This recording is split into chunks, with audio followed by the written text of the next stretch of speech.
how can I connect with my erotic self as a woman, but I also have this chance to be in a child space? If you're a writer, this podcast will blow your mind. I had the distinct privilege of speaking with Dr. Ming Holden, an award-winning writer who wrote sections of her memoir in different parts of the world, from Africa to Siberia to Europe, and yes, even in a war zone in Syria. So we speak about that and many other things. We speak about life, about geography and writing, about recovering from trauma. Ming is an inspiring human being. I'm really privileged to know her. And now, onto the podcast. Where are you in the world? I am outside Santa Fe, New Mexico, where I've more or less been for exactly a year. I think it was the 14th of March that I flew to New Mexico to pick up my cats in my car at my parents' house. They retired out here. And I just kind of stayed. My childhood bed was in the living room as a day bed. So I went to sleep on it and have been doing so for 365 days now. Where are you? Wow. I'm in London, but Santa Fe, New Mexico. I remember driving south on 26 from Colorado and just going through and seeing this landscape. It was otherworldly. I mean, what is it like to be in an environment? You've traveled, I don't know how many countries all over the world, and the geography. What's that? You have also traveled all over the world. It's very clear. But I wonder how the geography around you has affected. Okay, barring the COVID pandemic BS that we're all dealing with, I wonder if you're able, because of the geography and the environment, you've discovered new ways of either thinking or writing, or discovering new ways of inhabiting the world, being there. I hope every person who has ended up somewhere they didn't expect this year, which I think is all of us, has found new ways of being. I think mine relate to the desert insofar as I get a bloody nose almost every day. That's new. I have allergies. So in my reading videos, you might see that sometimes I have like a totally pink face, and I've taken Benadryl and I'm all loopy. Is that the pollen? Is it the pollen? Yeah.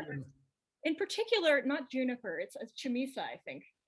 Something Really? just really, because I grew up in Santa Barbara. I grew up in a different kind of climate. And I do miss the ocean out here, but I love remembering that deserts once were underwater and that it's an ocean of air that you're walking through, a very dry air. Beautiful. And I mean, I guess I'm afraid to say this because I know it might sound silly, but it feels like there are spirits here that are very strong. This was Apache land. It's obviously settled and stolen land. And, the last essay of Refuge deals with Tatacho, and who's a mentor of mine and a Chumash native from the Santa Barbara County. And I met him when I was 14. I was still had braces and was really awkward. And he was my Aikido sensei. And he sort of, he told me later that it was basically because he knew I needed to soak up his teachings, and that I was very like cerebral and concerned with getting into college. And, my parents both went to college out east. And so he found a way to get his knowledge into me. And that was by asking me when I was 20 and on a, spring break home from Brown, he said, "Ming, when are we going to do our book?" And I said, our book? And he goes, "I have a message for the universe and you need to be the one to write it." Wow. So ever since, we've been doing these oral history, wide-ranging recorded, kind of like this, except without the camera. And we had to stop because he likes to do them in person. We've never tried to do something across the miles. So there's a strong vibration there, and you've gleaned some wisdom from a native whose ancestors came from this part of the world. Yeah, I mean, he's a member of the Chumash tribe, and I'm not really sure about the history between Chumash and Apache, but I mean, he taught me reverence. He taught me to think about, it really helps with the solitude of quarantine to think about trees and animals as people, right? And the rock people and the mountain people. And that's the sort of language that Chacho uses, which is a way, for Indigenous studies, if you want to get academic about it, to help decolonize the way that we experience the world. So this was a year-long opportunity to actually do that, to remind myself that I am never alone. And one time when I was really going through it, I'd been treated terribly by some guy in college, and then mom had to undergo open heart surgery. It was just one of those semesters. I remember getting home to Tatacho for our conversations and telling him, for the first time, I don't know if I want to be here. I don't know if I want to be me. There was just so much sadness, and I was still really young. And he said, well, first of all, you're never alone. And I said, what? He was like, you've got so many spirits who love you. They're like jostling for a better view of what you're doing. Wow. And it was pretty powerful by the time, I couldn't even drink legally yet. And here was this amazing man who had shown me a lot of fatherly love, telling me that there was an all-loving force, many forces that loved me very much, but it was out from under the idea of this God in the sky with the long white beard who is telling me to take my clothes off, right? That would never work. I take my clothes off all the time. Yes, you do. And speaking of reading, like you mentioned earlier, you have an interesting habit, and on your Facebook page, which a lot of people can't now access because you've already maxed out the amount of photos. No, yeah, that's what do you fine. do? I mean, the misogynist trolls, they show their asses pretty soon, and so then I block them, and then I add new friends. But anyway, yeah, I think I told you this earlier, but I got to my parents' house, and it was supposed to be my post-PhD trip. Like I got my PhD in November of 2019. Yeah. I traveled in Europe. I was really exhausted and sad. It was a PhD all about trauma studies. So it's like a big piece of life work, and I just needed to go cry on my friends' couches in Europe. And Europe is a wonderful place to be sad. I'm sure you know this. My last place that I was sad in Europe, or whatever, close by, was Oxford. Yeah. And so I got to my parents' house because I was going to pick up my cats in my car and then drive west and get a job. And I came here to pick up my cats in my car last March. And you exactly had to stay put, essentially, yeah, because of the. And then I never left, yeah. And the first night I was just in my parents' living room. I'm in my mid-30s. I'm lying in my childhood bed, which they were using as a day bed in the living room. And I looked up at the ceiling, and I thought, oh God, I just got out of a couple of, really hurtful relationships with intimate partners who didn't treat me very well. I really want to keep healing. And everything I do is sort of about recovery and healing. And Tatacho's and my conversations are always revolving around that too. He's a veteran who's a cancer survivor as well. Wow. He's been through it, and he's an Indigenous man in the United States. So he's got a ton of trauma, and the way that he lives is a sort of daily practice in recovery. And so I thought about it, and I thought, well, what is it that I need? And I thought to keep recovering, to keep embodying myself as a woman, and to reconnect with my body and stuff. And what do I value? And that's community. I don't want to lose that. And we're all in our houses, but we have this amazing technology where we can see and hear each other. Yeah. And my mom is a first grade teacher, or was for 40 years. Yeah. So she reads so well that sometimes her Christmas presents to us are just like cassette tapes of her reading George and Martha. Love that. That's a beautiful gift, actually. I get that from mom.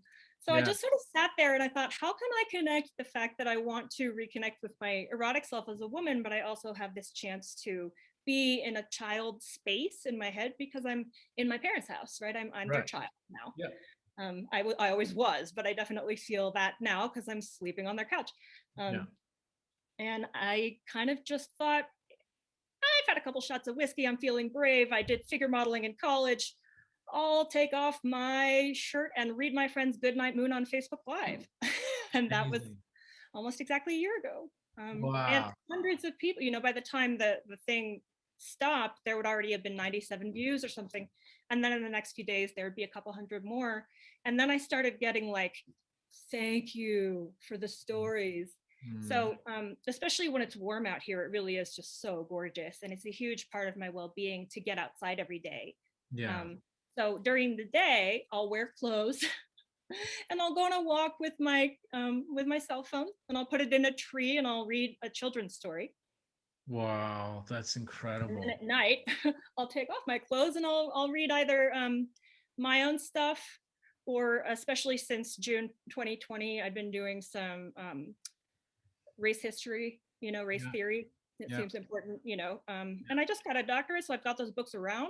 Yes, and exactly. It's helpful, to read like Indigenous Peoples' History of the United States, Roxana Dunbar Ortiz's book, which is Yeah. really incredible, with Zinn, it takes longer than I thought it would to get through really any book that isn't a children's book, I've discovered.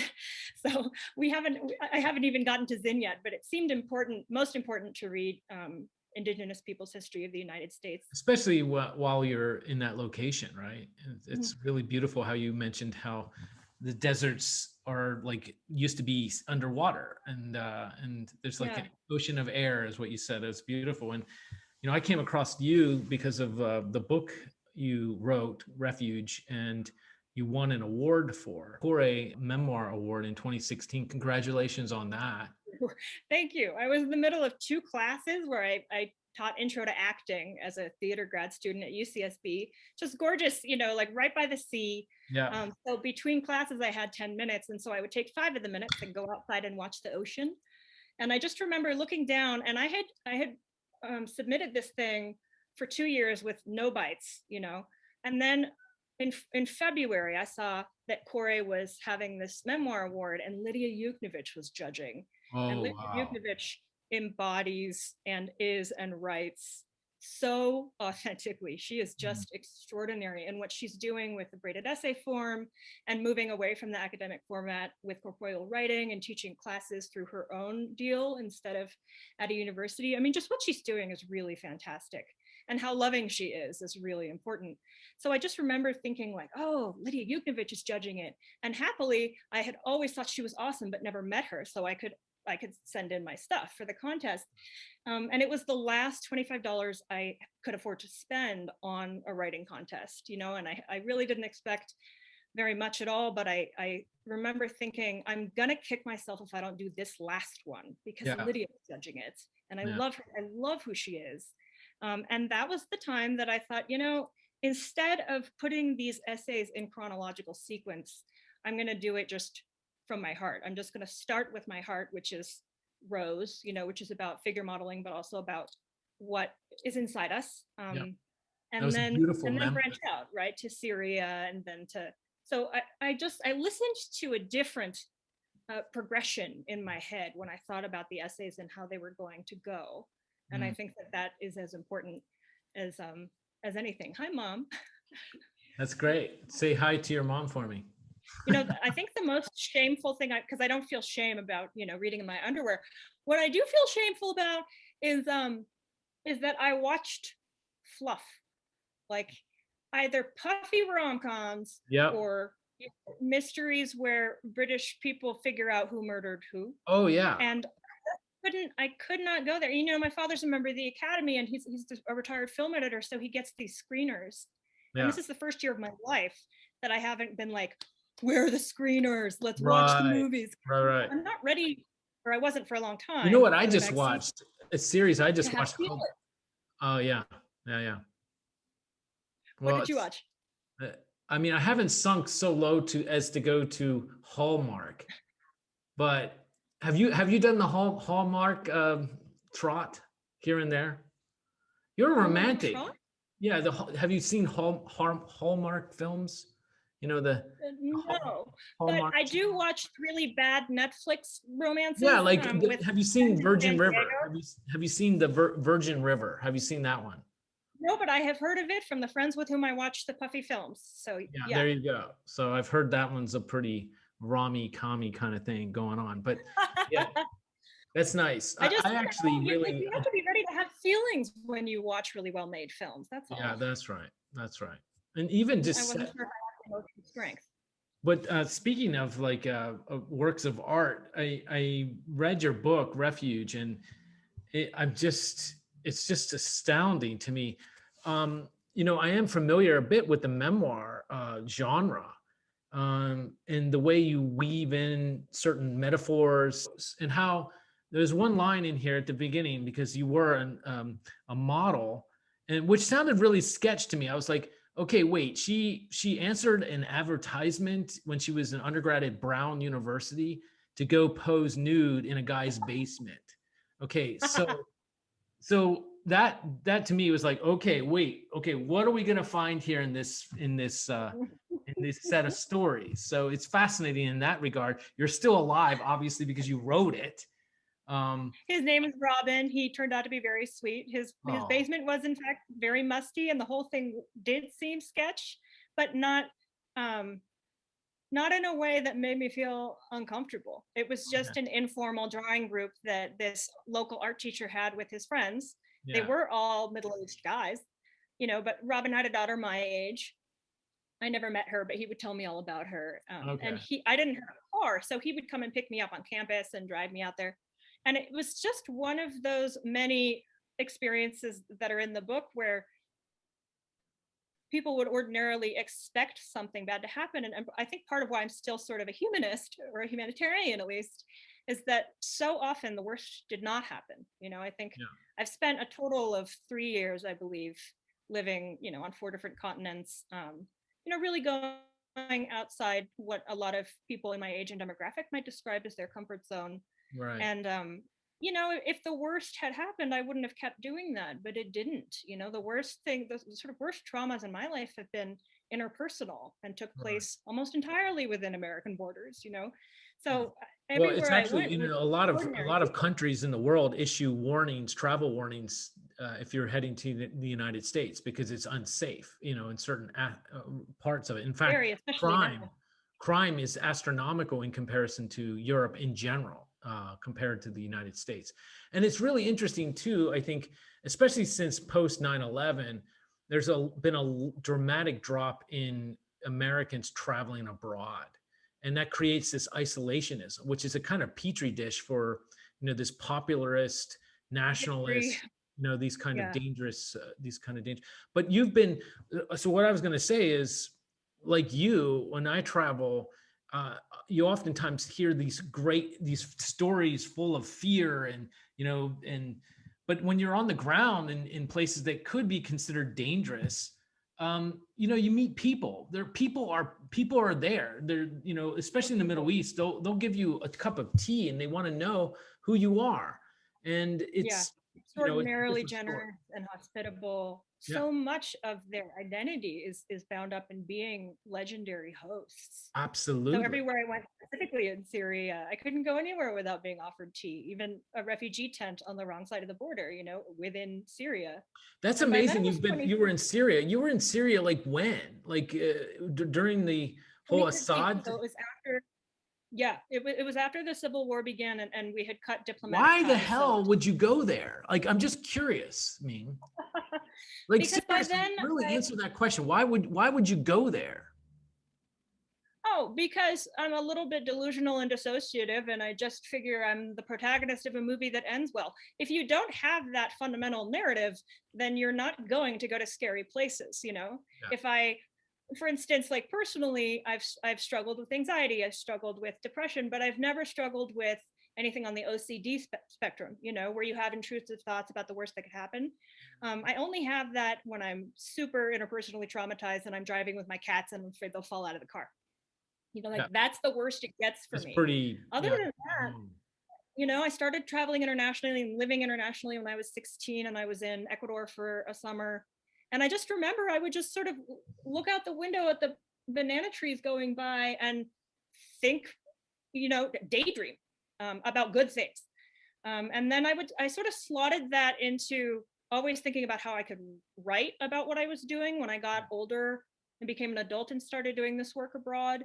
Yeah. And I think the part of myself that writes, is the part of herself of myself rather, with my head in the clouds, right? Yeah. So if I didn't have that, if I were right up here with the realities of how awful everything is, I would never leave my house, whether it was quarantine or not. Yeah. But the What, Syria thing specifically, I knew that I had a couple of followers who were prominent in the latter years of the Obama State Department. mm, So I think yeah. I think what happened was that I wrote about the survival girls, and I wrote about development, and I that ended up in the Huffington Post, and that was when Ronan Farrow was working for Secretary Clinton, Oh yeah. opening her very first, actually the country's very first youth global affairs office. Mm, And I was working with traumatized youth in Kenya. I knew that he had also worked specifically with traumatized refugees in Kenya.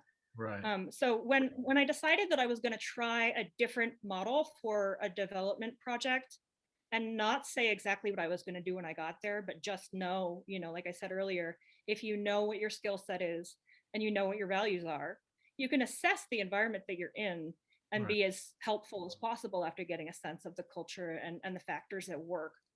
So I wrote about how I didn't know what I was going to go do in Kenya. And then I wrote about how that led to this incredible life-changing experience, because instead of making these Congolese women who were very traumatized write, which they weren't comfortable with. I was supposed to be a creative writer, but they asked if we could do drama. So they wrote a script and then they wanted me Wow. to direct them. And I said, "Do you mean direct you?" And then they made this incredible piece based on their own lives about gender-based violence, which is super taboo to talk about out there, Mm, especially. It's always yeah. been taboo, but they Sure. really went there, and they were Wow. so extraordinary. Yeah, so I had the ears of the State Department by then on Sure. issues that related to youth, to trauma, and to refugees specifically, and what their communities are going through specifically. Obviously, it's hard to recover from trauma if you're consistently being traumatized still. Absolutely. And Absolutely. the instability of asylum seeking is something that I think about a lot.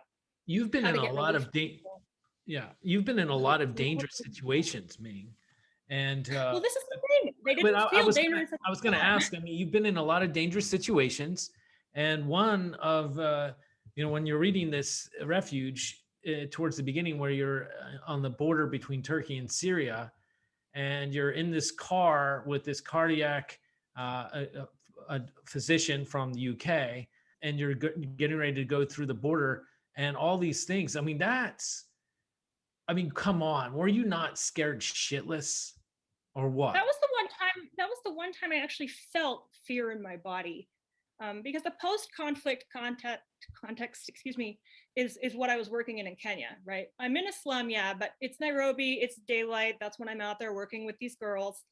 Different from a checkpoint in an active military situation, right? Yeah. With Assad waiting to kill You all didn't these have any people. guards. You didn't have any security services along with you, or did you? No, I have to give credit where credit is due. Basically, what I was going to say about the State Department, just sort of listening to what I was saying about development, is that I realized that the summer between Indiana's MFA and UCSB's PhD were these 2 or 3 months when I could go do what I do. And by Yeah. then, I had developed this rapport and started this group in Nairobi with the girls. And that put me close enough to Syria to think, what if I just went at least nearby, maybe to Turkey, and wrote about and met refugees seeking asylum there and wrote a little bit about them. Mhm. And so I started a Kickstarter, and Dr. Emery Slaughter has always been a super generous Twitter mentor. So she retweeted it a lot, and I got the support. And Ghazi Giroudi, who was doing humanitarian work on the ground in Syria, because it's where half his family's from, basically wrote to me and said, "Look, I am so glad you're doing this. I will make sure that you meet your goal so you can get out here. What would you think about coming over the border with me?" So Wow. he was very thorough. He was really Sure. responsible and awesome. And he's very much a California big brother kind of dude. Yeah. I have a big brother and he's just about his age. And he went to, Santa Rosa in the Bay. So he could totally just sort of jam, and we would say dude all the time. And but he also knew what he was doing out there and was connected to really good people. There Yeah. were some bad actors there that day in the refugee camp looking for ways to Yeah. exploit my good intentions and my vulnerability. I was just really lucky not to be hooked up with one Wow. of them. I was hooked up with the good Wow. people. Jeez, that's It was incredible. And luck. you even mentioned, ISIS here in your book Refuge. It was published really around the time where the whole idea of ISIS became. You even had to explain it what it was, and it took over one of the refugee camps. Was that one of the camps that you were in at the time? After you were No, gone? I only visited once. Yeah. It was called Optima, Yeah. and it was very, very close to the border. It was just a few hundred meters. Yeah. So part of me feels disingenuous saying I went to Syria. I did, but it was for a day, and we Sure. walked not Yeah. that far over the border. The Yeah. border crossing was scary. I mean, I did venture into a war zone, but it's not Yeah. the same as if I had been an embedded journalist in Damascus or Sure. anything. Yeah, yeah, that makes Um, sense.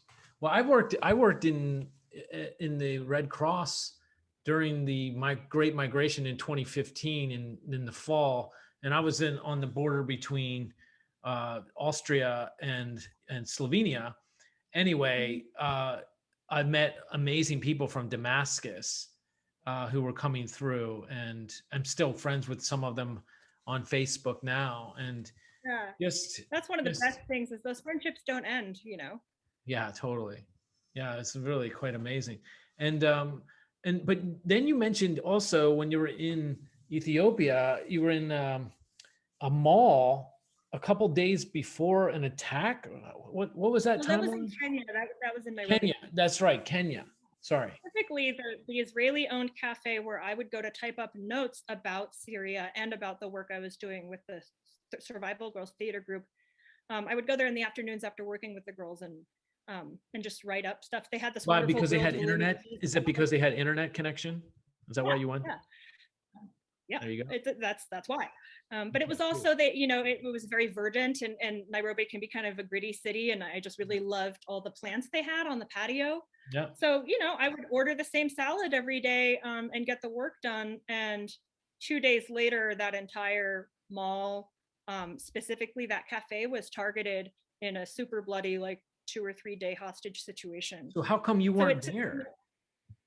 I had flown to the United States like 17 hours before. I mean, it just... Are you kidding me? That's insane. Yeah, so it's just luck, you know. I've been in dangerous situations, but not at the time that they were dangerous, which means that they weren't dangerous. That's not the day that I forget what they're called. It's not Al-Shabaab, I think. Yeah. The military group that, yeah.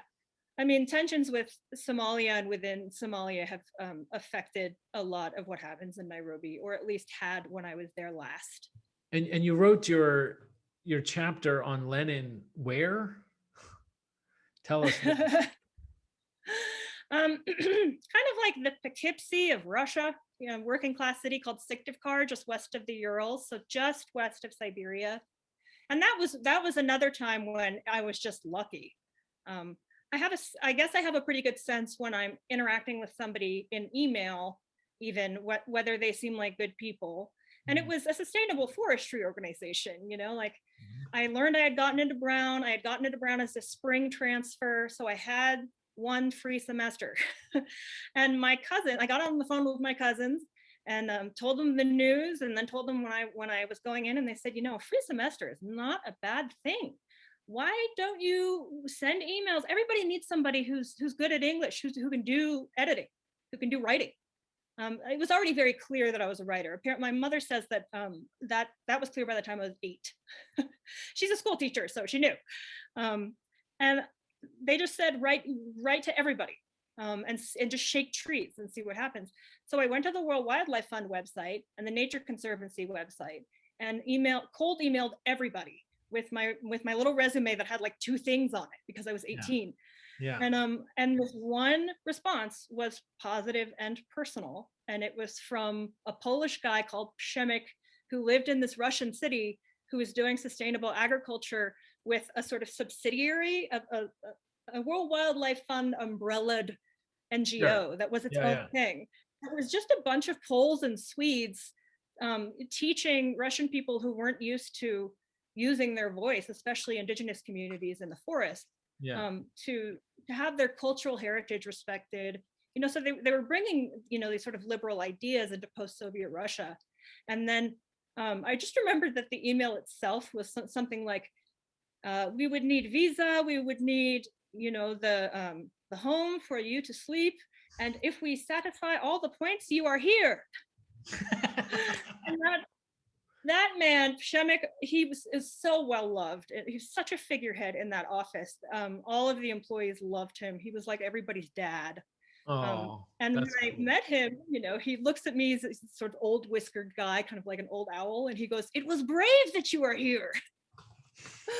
You know, like if you meet good people everywhere you go, you tend to have an open heart and think the best about people. And I've learned now that there are indeed evil people and sociopaths in the world, but really the only one who wasn't an American boyfriend. Yeah, exactly. When did you learn? I was going to ask, when did you learn Syria. Like the guy in Syria with the bad eyes who was driving around, he definitely wanted to know what the deal was with me, and Khazid needed to get in between us and say she's with us. But pretty much, as you know, I was mugged once in Mongolia, and this guy took me out, by sort of knocking me down, and I had a cut on my lip. But I think those are the two times I've ever felt in physical danger, really. Wow. Otherwise, it has been rewarding to have an open heart. And so it's just a question of rate of return, or Yeah. rate of investment. What's that term? ROI? Yeah, something like You that. can tell I have 3 arts degrees. But if it had been more of a punishable thing in the world to have an open heart, if being out in the world and doing this work had been what had led to the greatest pain of my life, it might be a very different life. Yeah. But I just happened to have met wonderful people and had wonderful experiences, and it just kept happening. So I just thought, insofar as every person's life is a dialogue with the world and with whatever you believe your higher power, or Yeah. even just chance to be, whatever Yeah. it is that you talk to when you are thinking, even if it's just a contract with yourself. I Yeah. thought, as long as being open-hearted can produce these incredible situations and teach me this much, and I can be of service, I'll keep doing it. If Wow. it becomes too dangerous or the pain becomes too great from having an open heart and doing this work, I'll go do something else. But the world deserves for me to trust it if that trust has not been broken often enough for me to lose that faith. So I just kind of feel almost like it's a moral imperative of somebody, for someone with my privilege, and my mobility. I have an American passport. I have vaccines. I even got my first Pfizer, when it's safe to do so. Now I've got a doctorate in trauma stuff. Yes. And a lot of experience working, with incarcerated youth and with refugees and other marginalized populations. And I just think as long as I am able and willing to do this work, there's a moral imperative to do it. And that's actually what I said in my Kickstarter video for Syria. That's how I felt back in 2013. I know people read my stuff. I know some of them work at the State Department. I know the refugee situation is really dire. The internally displaced person count is crazy in Syria because they can't get across the border to Turkey. So if I can, reasonably safely go, I'm going to do it because I must, because that's the moral imperative I see in the world, if that makes any sense. Yeah. I've never tried to articulate that before, not out loud anyway. You did a great job. What's the necklace you have on? Oh, I just saw it actually today. It's my mother's, and I'm in my mother's room because that's where the nice desert view is. And she's got a sustainable agriculture seminar in the other room on her Zoom. So I'm in her room, and I just saw this, and I thought about the fact that we were going to do this interview, and I wanted to wear something of hers, because for me, quarantine, what I'm really going to love remembering, besides the land and animals, are just my parents. They were in their early 40s when I was born. Mom had been married 3 times. Dad was her 4th. I'm sure she'll love that I'm saying that on a podcast. And both my parents are divorcees, and ours is a little bit of a blended family. And having older parents is a different adventure. And I'm really glad I was here. Not because anything bad has happened, touch wood, but because something could have. And sure. I always felt, probably because my elder sister has 10 years on me, I always was a little bit envious that they got all that time with our parents. So I just thought, what better, as long as I had just gotten my doctorate and just finished my crying tour of I went to every friend's couch in Europe that I could. And then I came home. It was a very budget trip. What are some highlights of your European tour? Oh my God. Well, I don't mind being open about this because it's a huge part of, turns out to be a huge part of my career and what I value and what I think we need to be talking about right now. But I was suffering from some post-traumatic stress from interpersonal abuse. I had taken out a restraining order against an abusive ex, and who was insisting suddenly on going to school in my building, and had actually been enrolled at Duke, and decided to switch, after a stormy, public, embarrassing verbal assault on the beach where he broke up with me. I mean, the whole thing was the breakup that wouldn't stop. So I had spent the last year of my dissertation kind of under the radar and finishing later than expected with special funding because it wasn't safe for me to be teaching on campus. And the university made a mistake. They didn't know that I had taken out a restraining order that was active against this man. And he had already technically been late admitted on a special case basis. Because a lot of these guys are real charmers. They're very intelligent. So I finished with a whole lot of heartbreak and sick to my stomach and shakiness, and having a doctorate in trauma stuff, that doesn't mean that we don't go through it. We just have more tools, those of us who have read up on it. And I knew what I needed. It's sort of the same thing. What are my skills? What are not my skills right now? And I just thought, I can't go into the workforce like this. I need to take just a couple months. But it turned out when I met other people who had gotten their PhDs abroad, they said, oh yeah, take at least 4 months. It is a process. And at the end of it, you're tired. You're tired spiritually. You've just made a baby. You've been gestating this thing and answering to a lot of people's needs and requests on the dissertation committee and learning how to jump through the hoops. And you've just got to rest. So I actually went to Europe because a friend of mine from the year I worked in Mongolia also worked with refugees in Canberra in Australia. And she happened to be in Nice because it's where her husband and her 3 children, they all lived, on social welfare in France. He worked at the hospital. She does narrative therapy with refugees over Skype. And she could have been anywhere. She gave birth to her first daughter in Benin. I thought she was in Africa, actually, when I wrote to her. I just said, where are you in the world? And can I just come be sad at your house? I need someone who's worked with refugees and understands personal and trauma work writ large. I just want to be around you. Is that okay? Wow. And to her everlasting credit, she said yes. And also, I live on the French Riviera. Exactly. What year was that? Because I was in France for a couple years recently. What year was that? Was that Really? Where? Yeah. Wow. I I was was in there in France from 2019, November 2019 in Nice. Yeah, I was right. Yeah, I was up the like Toulouse, just north of Toulouse, so not so far. Oh, Although by the train it takes forever where I was near Bordeaux to get down to Nice. But what were you actually, doing there? wait, when were you in Nice exactly? What month? Or November 2019 to December 2019, about 4 weeks. yeah, December 2019. Were you there? I was there in Nice, December 2019. Yes, where they had No the Christmas. way. Yeah, I walked You from were the. at the Christmas thing. Yeah, yeah. I I remember went that. there like I have 5 pictures on times. Facebook. I'll share them with you. That's so funny. I can't believe we were in the same city. Wow. We probably were at that Christmas thing at the same time. I went like 5 times to get Yeah. presents. I I got my walked parents from the a airport. figurine. Yeah, exactly.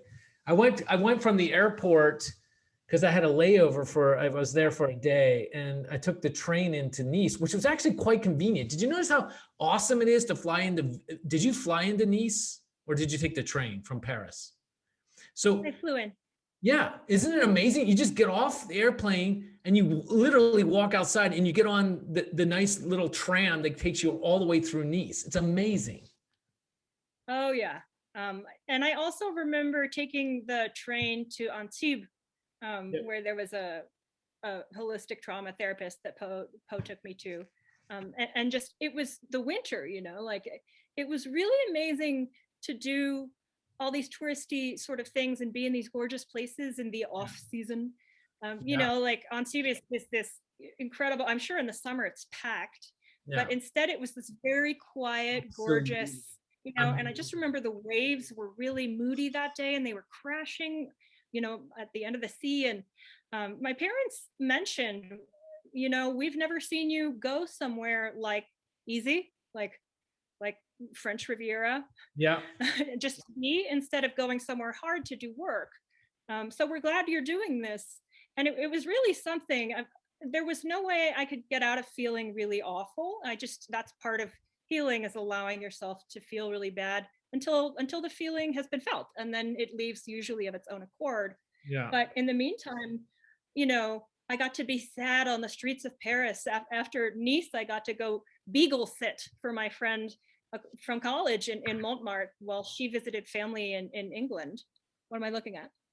You're looking at my boarding pass from Helsinki to Nice, December. Can you see that? 15th. Yeah. Were Yep. you there? It's December December 15th? 15th. Were you Yeah, I there? didn't leave until the 21st. Oh my God, that is so awesome.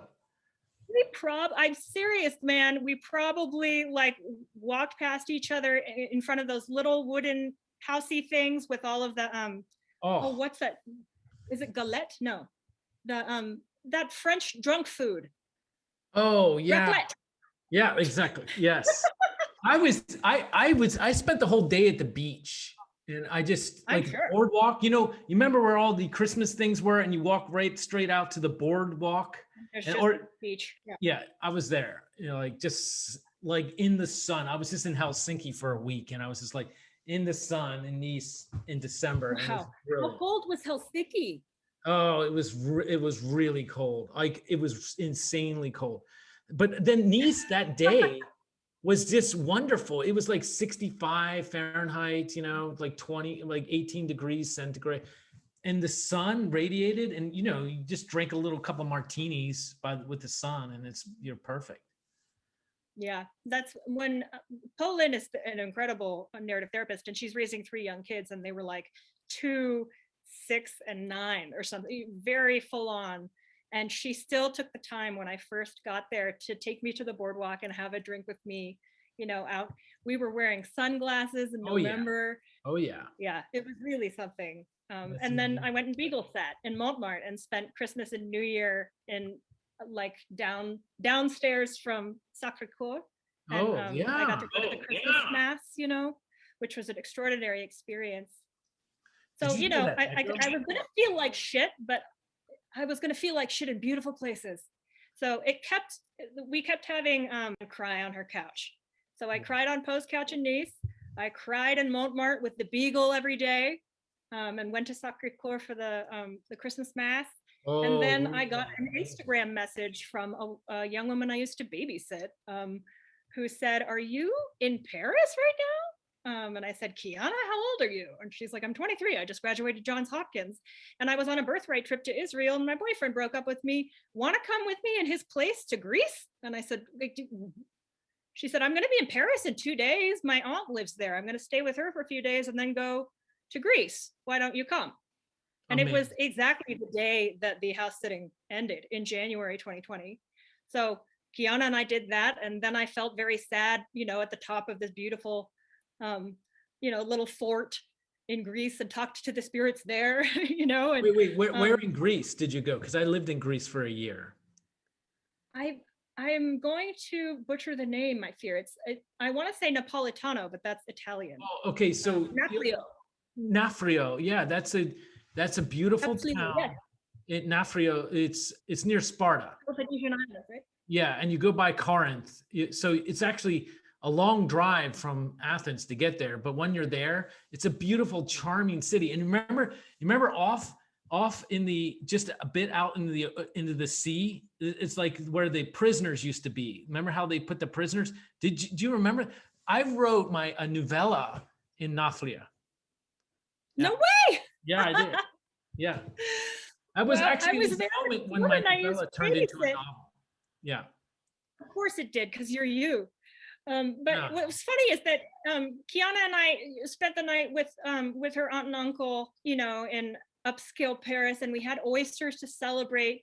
We were both, getting out of these really painful romantic relationships, so it's just fun to connect as adults on that level with her. Yeah. And then we got to Athens and promptly puked for 12 hours because the oysters had given us gastroenteritis. What? Are So you we were in joking? I've never. tiny Airbnb in Athens, and Kiana's puking in the toilet, and I realize I'm T minus 3 seconds. I'm going to puke Yeah. too. So I run out to the balcony, and there are cats everywhere below me on the other balcony. So I'm like aiming my projectile vomit to try not to hit the neighbors, potted plants, but also not to hit the cats. And it was just a wonderful. We decided that we were witches who got to Greece and immediately purged. Um, but so I didn't see very much of Athens. I think we went to the Acropolis and talked about Bluebeard and like gender-based violence and the Bluebeard myth and stuff. And then we were on a bus to Napflio and spent the rest of the time there. And it was kind of like Antibes in that it was a gorgeous city in its off season. So it was wonderfully quiet and fairly cold for the region. Yeah. But it kind of suited me, Yeah. I kept feeling really guilty that I felt so terrible, but I also understood that there wasn't any other way to feel, Yeah. So it was interesting because I went to all these tourist friendly places after spending well over 30 years going to all these non-tourist friendly places. Sure. And I was much happier in the latter countries, but I think there's a special, very privileged experience of being heartbroken in Europe in these beautiful places too. Oh yeah. I'm trying to remember Walk that. around. My friend George Giles Green started the Moss Storytelling Collective, and I remember feeling heartbroken in New York City in my mid-20s by some other asshole. And he goes, Ming, isn't the whole world more vivid right now though? Like, aren't you remembering things on the subway and the color of the sun and what you are eating and how you can't really eat it? Like, those are all important. Those are all memories. Absolutely. And the same thing happened in Russia. I remember that was my very first heartbreak, right? I think any of us who haven't been married our entire adult lives have had more than one broken heart. And I just remember that the birches in the river felt like they were imprinting on my mind even more strongly because of that. So it's, I think refuge is about external issues and international stuff and refugee work, but it's also kind of about, how our senses can take care of us. There's a very Tatacho animated spirit to the book where you realize that the ocean and other things are your friends. They're there for you. Well, quarantine life, man. You get cats, you get parents, and of course, I was like, yes, I'm going to talk to Preston. It's going to be daylight. I'm going to be awake. Dad's not going to have a headache. I was really pumped. And then Mom goes, I have a regenerative agriculture course. And I was like, oh no, let's hope this works. But I refuse to postpone anymore. I've been looking forward to this conversation for months.